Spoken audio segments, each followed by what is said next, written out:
Hello friends, welcome back to our channel. कैसे हो आप सब? आई होप आप सब अच्छे होंगे और आप सबकी पढ़ाई भी अच्छी चल रही होगी। तो प्यारे विद्यार्थियों, कक्षा अच्छे हैं हिंदी विषय की सीरीज में आज हम बात करेंगे अध्याय 4 हार की जीत के अभ्यास प्रश्नों की। हमने आपके नवीनतम पाठ्यक्रम के अनुसार अध्याय 1 से लेकर 3 तक सभी के जो अभ्यास प्रश्न है वो बहुत अच्छे से सॉल्व करवा दिए हैं। वो सब क्लासेस आप चैनल की प्ले लिस्ट पर जाकर, जिसके लिंक वीडियो के डिस्क्रिप्शन में दी हुई है, वहां से आप बाकी सब क्लासेस को आराम से देख सकते हैं। तो चलिए क्लास शुरू करते हैं। हम बात कर रहे हैं अध्याय 4 हार की जीत के अभ्यास प्रश्नों की।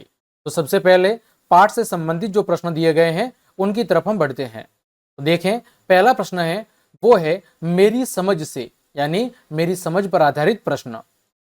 आइए अब हम हार की जीत कहानी को थोड़ा और निकटता से समझ लेते हैं। क प्रश्न है कि नीचे दिए गए प्रश्नों का सटीक उत्तर कौन सा है। उसके सामने आपको तारा यानी कि स्टार बनाना है। तो यहां पर देखें, पहला प्रश्न है कि सुल्तान के चीने जाने का बाबा भारती पर क्या प्रभाव हुआ। प्रश्न क्या कह रहा है? सुल्तान के चीने जाने का बाबा भारती पर क्या प्रभाव हुआ, इसका आपको सही उत्तर बताना है। तो इसका जो सही उत्तर है वो है कथन नंबर 1 कि बाबा भारती के मन में चोरी का जो डर था अब वो क्या हो गया था, अब वो समाप्त हो गया था। तो ऑप्शन नंबर 1 इसका सही उत्तर होगा। दूसरा है कि बाबा भारती भी मनुष्य ही थे। बाबा भारती भी मनुष्य ही थे।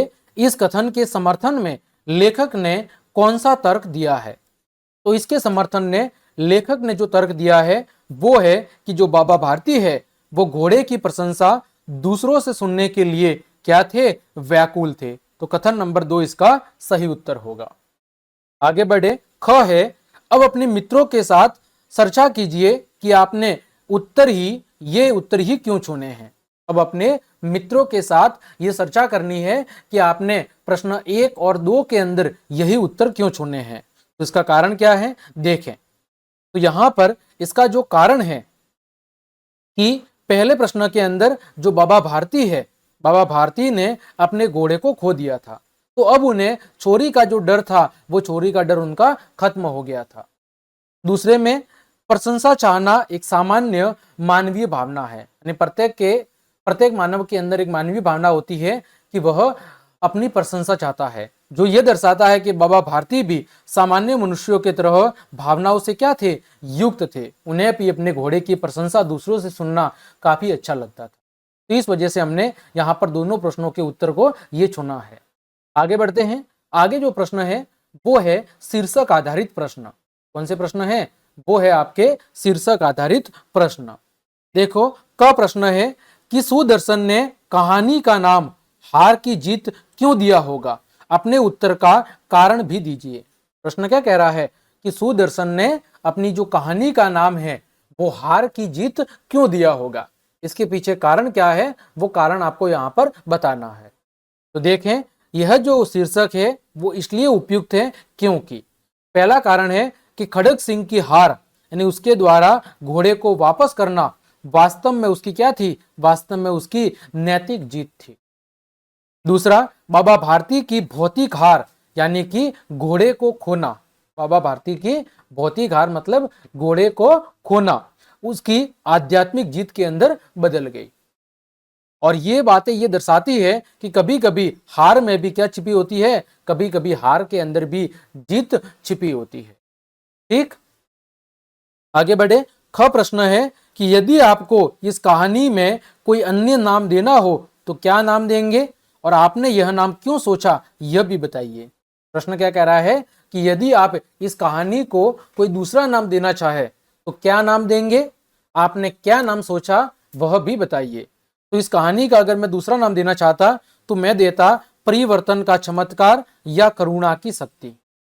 इसके पीछे कारण क्या होता कि यह शीर्षक खड़ग सिंह के चरित्र में आई बदलाव और बाबा भारती की करुणा के भाव को दर्शाता है। ये जो शीर्षक है ये खड़ग सिंह के चरित्र में आए हुए बदलावों और बाबा भारती के करुणा के भाव को दर्शाता है। इस वजह से या तो मैं इस कहानी का शीर्षक देता परिवर्तन का चमत्कार जो खड़ग सिंह के चरित्र में आया था, या फिर देता करुणा की शक्ति जो बाबा भारती के जीवन में देखने को मिला था।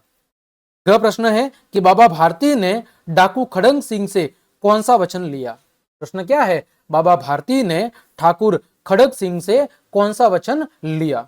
तो बाबा भारती ने खड़ग सिंह से वचन लिया कि वह इस घटना को किसी के सामने कभी भी प्रकट नहीं करेगा। उन्होंने कहा कि मेरी प्रार्थना केवल यह है कि इस घटना को किसी के सामने कभी भी प्रकट न करना। ये किसने कहा, ये बाबा भारती ने डाकू खड़ग सिंह से कहा था। ठीक, आगे बढ़े। आगे जो प्रश्न है वो है पंक्तियों पर चर्चा आधारित प्रश्न। कौन से प्रश्न, पंक्तियों पर चर्चा आधारित प्रश्न। देखो प्रश्न क्या है, नीचे दिए गए वाक्यों को ध्यान से पढ़िए और इन पर विचार कीजिए। नीचे दिए गए वाक्यों को ध्यान से पढ़िए और इन पर विचार कीजिए। देखो पहला वाक्य है कि भगवत भजन से जो समय बचता वह घोड़े को अर्पण हो जाता। भगवत भजन से जो समय बचता वह घोड़े को अर्पण हो जाता। तो इस पंक्ति का अर्थ क्या है, यह पंक्ति बाबा भारती के घोड़े के प्रति गहरे लगाव प्रेम को दर्शाती है। वे अपना ज्यादातर समय भगवान की भक्ति के अंदर ही बिताते थे और बाकी का जो समय है वो पूरी तरह से घोड़े की देखभाल के अंदर वो अपना समय बिताया करते थे।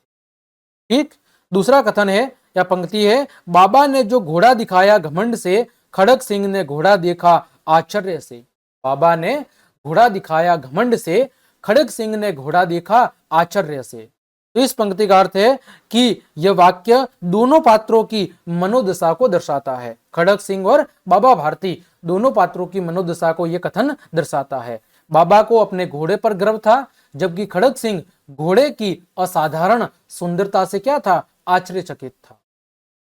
तीसरा कथन है आपके सामने, वो है वह डाकू था जो वस्तु उसे पसंद आ जाए उस पर अपना अधिकार समझता था।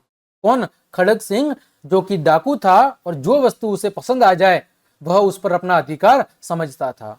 तो इस वाक्य का जो अर्थ है कि यह जो वाक्य है वो खड़ग सिंह के चरित्र की मूल प्रवृत्ति को दर्शाता है। यानी खड़ग सिंह है वो अपनी इच्छाओं को पूरा करने के लिए किसी भी हद तक जा सकता था। अगला है कथन कि बाबा भारती ने निकट जाकर उसकी ओर ऐसी आंखों से देखा जैसे बकरा कसाई की ओर देखता है और कहा यह घोड़ा तुम्हारा हो चुका है। बाबा भारती ने निकट जाकर, यानी कि किसके निकट, खड़ग सिंह के निकट जाकर उसकी ओर ऐसे देखा जैसे बकरा कसाई की ओर देखता है और कहा कि यह घोड़ा तुम्हारा हो चुका है। तो यह जो वाक्य है ये बाबा भारती की असहायता और दुख को व्यक्त करता है। वे जानते हैं कि वे खड़ग सिंह को रोक नहीं सकते, इसीलिए वे अपने प्रिय घोड़े को खोने की पीड़ा क्या कर रहे हैं, वो महसूस कर रहे हैं। इसीलिए वो अपने प्रिय घोड़े को खोने की जो पीड़ा है वो महसूस कर रहे हैं। अगला जो वाक्य है, उनके पांव अस्तबल की ओर मुड़े परंतु फाटक पर पहुंचकर उनको अपनी भूल प्रतीत हुई। उनके जो पाव है वो अस्तबल, जहां पर घोड़ों को रखा जाता है उसे अस्तबल कहते हैं। तो उनके पाव अस्तबल की ओर मुड़े परंतु फाटक पर पहुंचकर उनको अपनी भूल प्रतीत हुई। तो यह जो वाक्य है वो बाबा भारती की आदत और वर्तमान स्थिति के बीच के अंतर को दर्शाता है। वे अनजाने में घोड़े की देखभाल करने जा रहे थे, लेकिन फिर उन्हें याद आया कि घोड़ा अब उनके पास नहीं है।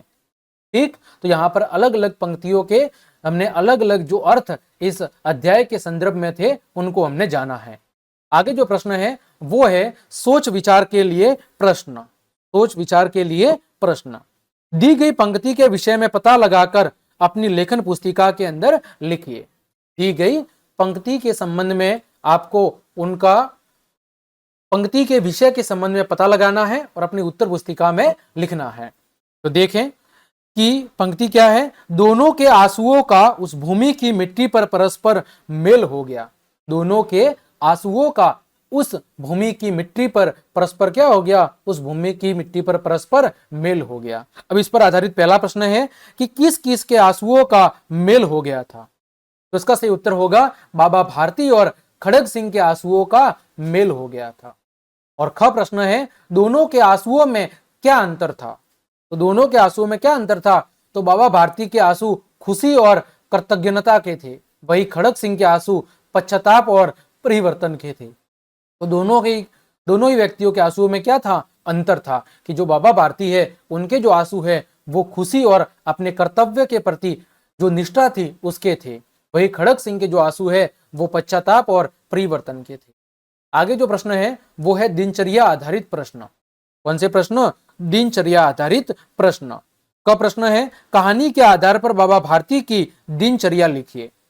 तो देखो, बाबा भारती की दिनचर्या क्या थी? उनकी दिनचर्या थी सुबह जल्दी उठना और फिर स्नान करना, फिर भगवान का भजन करना, घोड़े की देखभाल करना, दोपहर में विश्राम करना, शाम को घोड़े पर सवारी करना, रात को फिर से भजन और ध्यान करना। ये सारी दिनचर्या थी बाबा भारती की। ख प्रश्न है, अपनी दिनचर्या भी लिखिए।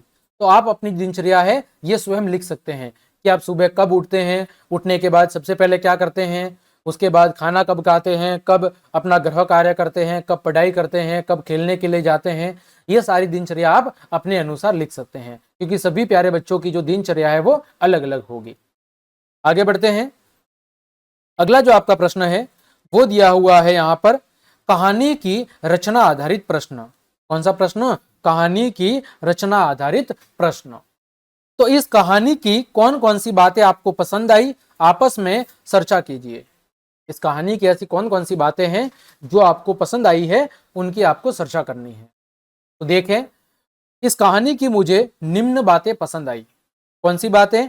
पहली बात है बाबा भारती का घोड़े के प्रति प्रेम और समर्पण की जो बात है वो मुझे प्यारी लगी।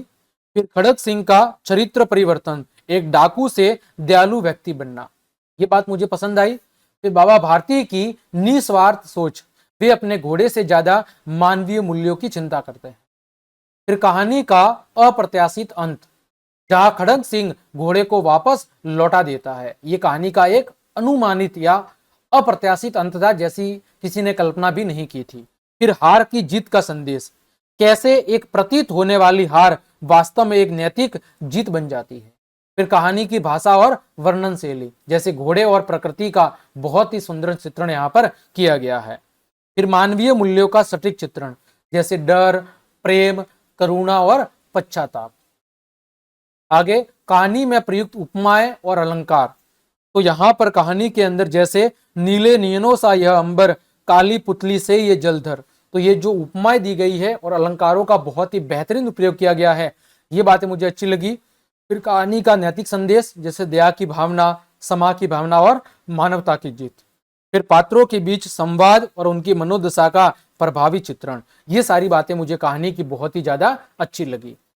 आगे ख प्रश्न है कि हार की जीत कहानी में आए संवादों के विषय में अपने विचार लिखें। हार की जीत कहानी के अंदर जो संवाद के विषय हैं उन पर अपने विचार लिखने हैं। तो यहाँ पर संवाद बिल्कुल सरल, स्वाभाविक और पात्रों के अनुरूप है।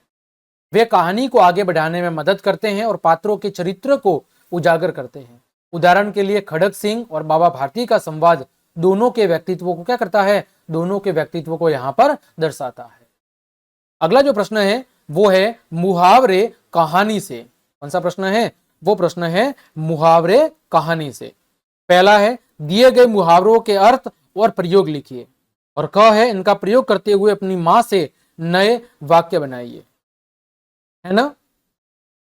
तो देखें, सबसे पहला मुहावरा है लट्टू होना।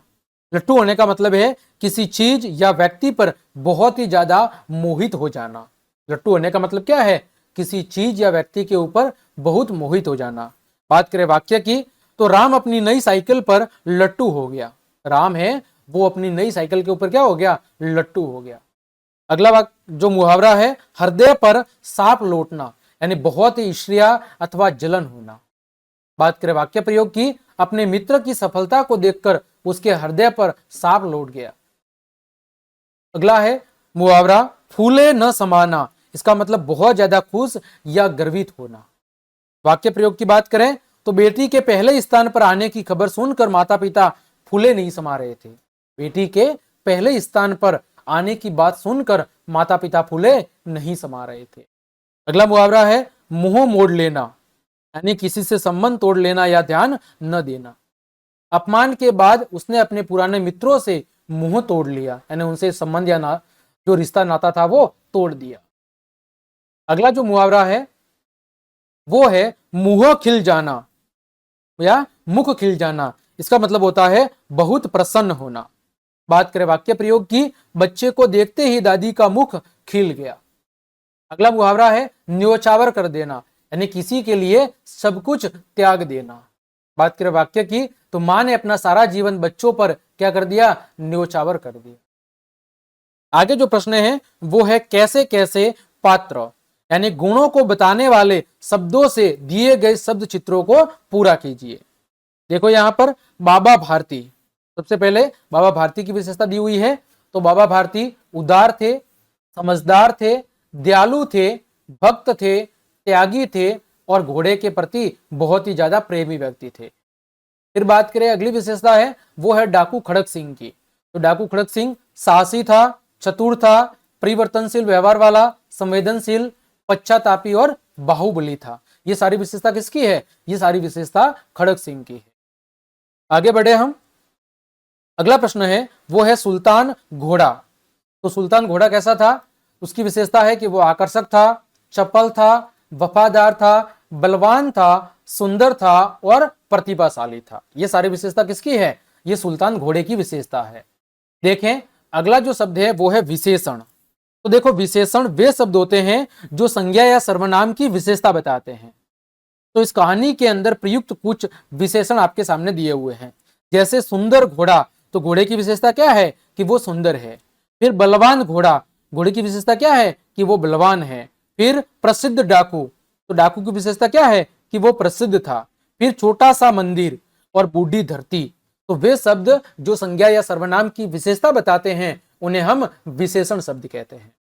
आगे बढ़े, आगे जो प्रश्न है वो है पाठ से आगे के प्रश्न। सुल्तान की कहानी, प्रश्न है स्वयं को सुल्तान के स्थान पर रख कर कहानी बनाइए। स्वयं को सुल्तान की जगह रखकर आपको एक कहानी बनानी है। तो देखो कैसे बनाएंगे। मेरा नाम सुल्तान है, मैं एक घोड़ा हूं, लेकिन मामूली घोड़ा नहीं। मेरे मालिक बाबा भारती मुझे बहुत प्यार करते हैं। वे कहते हैं कि मेरे जैसा सुंदर और ताकतवर घोड़ा पूरे इलाके में नहीं है। एक दिन एक अजनबी आया, उसने मुझे देखा और मुझे पाने की इच्छा जताई। मुझे लगा कुछ गड़बड़ है रे बाबा। अगले दिन वह फिर आया, इस बार एक अपाहिज के रूप में। बाबा ने उसे मेरी पीठ पर बिठाया और तभी वह मुझे लेकर वहां से भाग गया। मैं बहुत डर गया था, मुझे लगा कि अब मैं कभी बाबा से नहीं मिल पाऊंगा। लेकिन कुछ दिनों के बाद रात के अंधेरे में वह अजनबी मुझे वापस ले आया। मुझे समझ नहीं आया ऐसा क्यों हुआ, पर मैं बहुत खुश था। मैं फिर से अपने प्यारे बाबा के पास आ गया था। ठीक है, इस घटना से मैंने यह सीखा कि दुनिया में अच्छाई अभी भी मौजूद है। लोग बदल सकते हैं और प्यार की ताकत बहुत बड़ी होती है। तो इस तरह आप अपनी मर्जी से एक कहानी बना सकते हैं। अगला प्रश्न है वो है मन के भाव। कौन सा प्रश्न है, मन के भाव का प्रश्न है। कहानी में से चुनकर कुछ शब्द नीचे दिए गए हैं। बताइए कहानी में कौन कब कैसा अनुभव कर रहा था। कहानी के अंदर कौन कैसा कब अनुभव कर रहा था ये आपको बताना है। देखो पहला शब्द है चकित। चकित कौन कब और ऐसा महसूस कौन कर रहा था। देखो खड़क सिंह जब पहली बार सुल्तान को देखता है तो वह बहुत ही चकित या आश्चर्यचकित महसूस करता है। फिर अधीर, तो बाबा भारती जब घोड़े की प्रशंसा सुनने के लिए उत्सुक होते हैं तब वो ऐसा महसूस करते हैं।